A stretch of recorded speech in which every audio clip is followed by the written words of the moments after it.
It's kind of ironic. I was thinking about doing this, and surprisingly, I tune into YouTube, and I see on OTRS Central that Jeff Shiegel's doing something not as similar, but kind of in the same category. But you see, what he's talking about is something that I am going to mention here. See, with the WWE fan base, with the wrestling, fan base in general, it's like you cannot satisfy them. It's like I've said before. No matter what you try to do, you can't satisfy the fans. It's like you keep doing things. If you're a wrestling company, if you're the WWE, and yes, the WWE has done a lot of BS over the past few years. It's caused a lot of friction with the fans. And, you can't blame the fans for being angry. You can't blame the WWE Universe, you can't blame the IWC or the YWC for being pissed off at the fact that WWE has done some very stupid and very idiotic things. You can't blame them. You really can't blame them. However, the thing is with the WWE, and it's not even WWE, it's TNA, Ring of Honor, CZW, all these other promotions out there. Sometimes, and it's mainly the major promotions, TNA and WWE being at the top. And it's almost like no matter what they do, fans are not satisfied. I mean, true, TNA is improving, even if it's in its final run as a company, possibly. TNA's doing what they can to improve, and I can respect that. I can, and I'm sure anybody else listening can respect that. That they're doing what they can to improve. And I don't think we can take that away from them. I don't think we can take that away from them from the fact that they're trying to improve. They're trying to be better. I don't think we can take that away from them. But sometimes they still make stupid decisions. And one of the biggest decisions right now is they're not taking Bound for Glory, very seriously. And I don't think anybody can blame and I don't think anybody can blame themselves as a fan. Just getting some coffee here. Need to wake up a little bit. It's better. But like I said, I don't think anybody can blame them as a fan. I don't think anybody could, be blamed for feeling that way towards TNA. But then when you take WWE, on the other hand, here's a company that's the company that no matter what people say, you want to be part of this company, whether you want to admit it or not. If you're a wrestler or a diva, if you're a male wrestler or a female wrestler, no matter what you say, deep down you still want to be part of WWE. And you know it. When you get that call, and it's Vince McMahon or Triple H or Stephanie McMahon, they say, hey, we want you. Don't tell me you're not going to say yes, because you are. It may take a while for you to finally come around to saying that if you're a veteran, but eventually you're going to say it. You're going to say, okay, let's do this. And, that's the truth. That's the fact. That's a fact there. However, though, it seems that no matter what company does what, whether it's WWE, TNA, it's like no matter what they do, it doesn't, like I said, TNA is getting better at giving the fans what they want and pleasing the fans. But it seems that as much as TNA is getting better in its possible final run, not saying it is the final run, but still, that despite how much TNA is getting better, WWE in some instances is getting worse.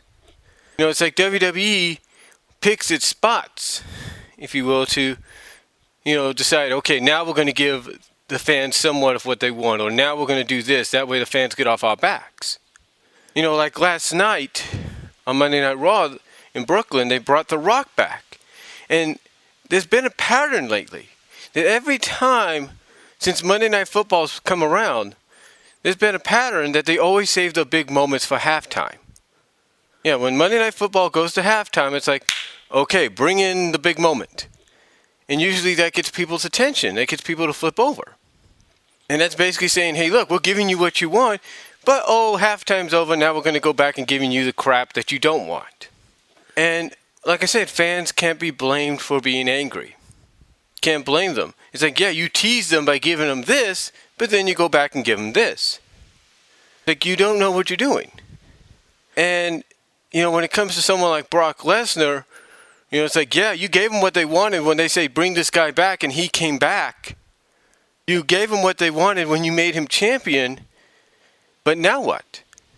Now what? Now where do you go?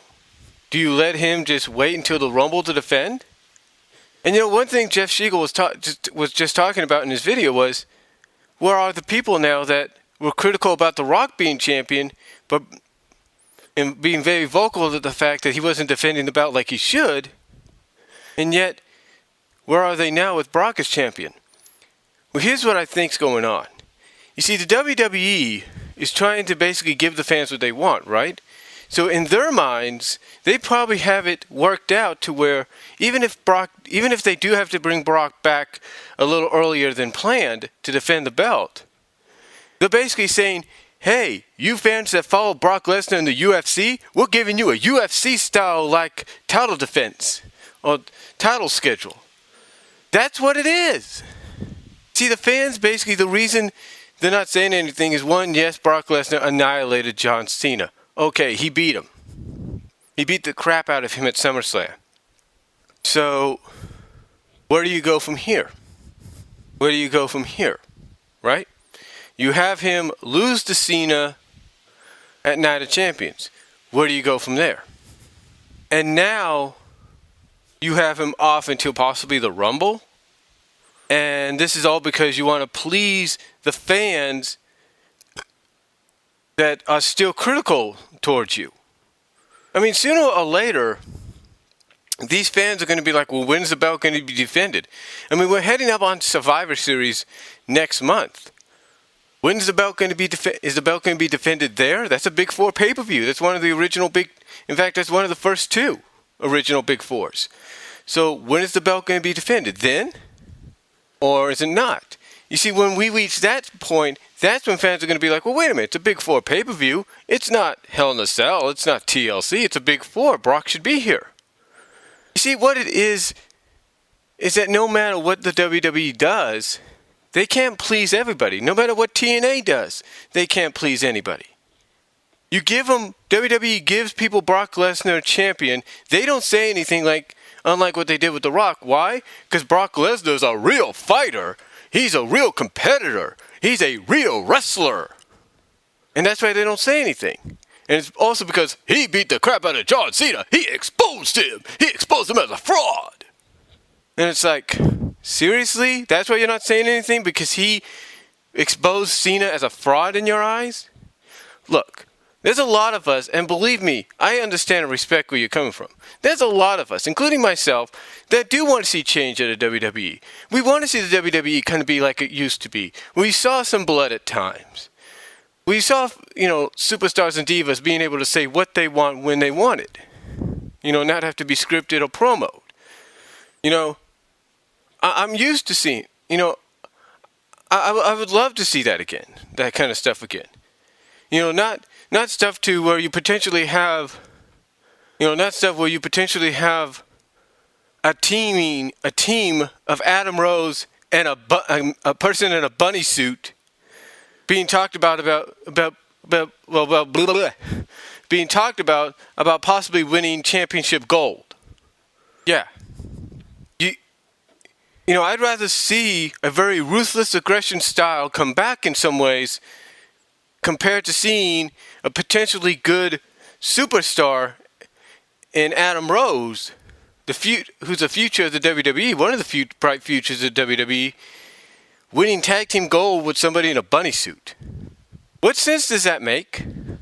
Doesn't make any sense. But you see, this is what pisses fans off. It's like the happy WWE's giving them something different with Brock as champion, but yet they're still pissed at WWE being like this. It's like you can't please them.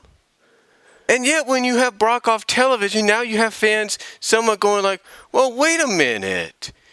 We can understand being off of maybe one pay-per-view, which is like Hell in a Cell, those in-your-house pay-per-views. We can understand that. But being off for the rest of the year, even past Survivor Series, and almost towards the end of January when the Rumble takes place? Are you serious? Are you crazy? That's not right. You have fans doing that, but then now that you have fans starting to realize that and how stupid it is, you also have fans somewhat defending it because those fans are UFC fans that followed Brock to the WWE. And they're more like coming out and saying, hey, it's not that bad. Brock used to do it in the UFC. It makes things better. It makes things more prestigious. You know, it's like you can't please anybody, right? And then on top of that, you try to build somebody up like a Roman Reigns. You're building him up to be probably the next face of the company, to be the future of your company. Excuse me. Getting some coffee there. But you build him up to be your next superstar, your next big thing, your next face of the company, your next Rock or Cena, whatever you want to call him. And yet you have fans starting to turn on him, and for what reason? For what reason? Why? Because he's being treated like a Cena in their eyes? He's being pushed like a John Cena? He's becoming the next Cena? Look, he's different. He's different. He's younger. He's fresher. I mean, what more do you want? And then it has to dawn on you. It has to dawn on you about this. Take a look at those that are cheering. Dean Ambrose. When they show up sometimes on television or at the live events. Adrian Neville. Sam Zaney. You know, the list could go on. Kevin Steen, no doubt, is going to get a big pop when he shows up. Kentai. Prince Devitt. These are people that are cheering. And why? Because these are people that have made the names for themselves, not just internationally, but on the independent scene. Where real pro wrestling matters in their eyes. Where pro wrestling is still treated as a sport. They cheer them because of that. They cheer them because of that. And because of that, it's the fact that these fans, no matter how much the WWE brings in these stars and fans are happy to see it happen, these fans want these stars, these wrestlers, to be treated as they were on the independents. They want them to be as they were on the independents or internationally. They want them to be themselves. I mean, why do you think they still cheer for CM Punk? It isn't because out of respect for a guy that left the company. It's not just out of respect for that guy, but it's the fact that they cheer him because he is a king. He is one of the kings, if not the true king of indie wrestling, along with Daniel Bryan. He is the true king. Why do you think they're cheering Paige a little bit? Not as much, but why do you think they're happy to see her at times? Why do you think they're happy to see AJ? Huh? No, because these ladies are women wrestlers. They want to see they can go in that ring. Why do you think they respect Natalya? Same thing. Why do you think they cheer and respect Naomi? Same thing. See, they're not only different, and not only are they the future of the company, it's more along the lines that these ladies are basically women wrestlers. I mean, you have reports going out of rumors of Brie taking on Nikki in a cell match at Hell in a Cell, and yet fans are saying, oh, I'd rather see AJ and Paige. Why? Real wrestling. That's why. Basically what they're saying is they want WWE to become more like the indie wrestling they see on the indie scenes and sort of more like Ring of Honor wrestling. That's what they want. That's what they want.